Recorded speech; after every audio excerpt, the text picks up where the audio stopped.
The first thing to note is just the complexity of sales tax is growing and changing all the time. You know, you've got different states that have all sorts of different rules. The Wayfair ruling, which may sound familiar to some of you, happened back in 2018. It was the state of South Dakota versus Wayfair, the furniture company. Ended up being a precedent-setting case that essentially made it where the states were allowed to implement economic thresholds. And so traditionally in the past, where a business needed to be registered for sales tax was simply based on where they had physical locations. That has changed a lot. And then we also have seen the introduction of economic nexus through the Wayfair ruling in 2018. And so those two factors are something that comes up a lot on calls with my customers. So I'm going to talk a little bit more about that as we progress through this today. Also, the rules around those two pieces are constantly changing, you know, especially now that we're kind of in a post-pandemic world.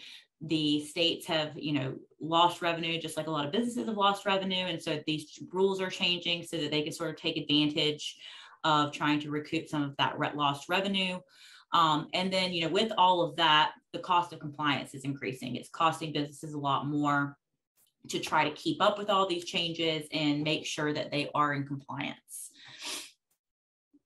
The other problem is that compliance, unfortunately, is not optional. You know, so proof of compliance is a burden that rests on you as a business. It does also apply to exempt sales for the most part. Once an auditor sort of gets a whiff that you're out of compliance or that you can't prove otherwise, you can kind of expect regular visits. I have lots of companies that call us as a result of an audit that's maybe not going so well. So I always encourage people, you know, if you're in a situation where your status from a Nexus perspective hasn't been evaluated, it's a good thing to sort of have that conversation before an auditor comes knocking, because then you have a little bit more in terms of options on handling things, which I'll talk a little bit more about that too. But once they start, they're not going to stop coming back. And then also, with the compliance, back taxes are something to think about. It's just sort of a portion of the overall cost. You've got penalties, interest. A lot of the states, if you haven't filed tax correctly, have penalties that range anywhere from 20 to 50%.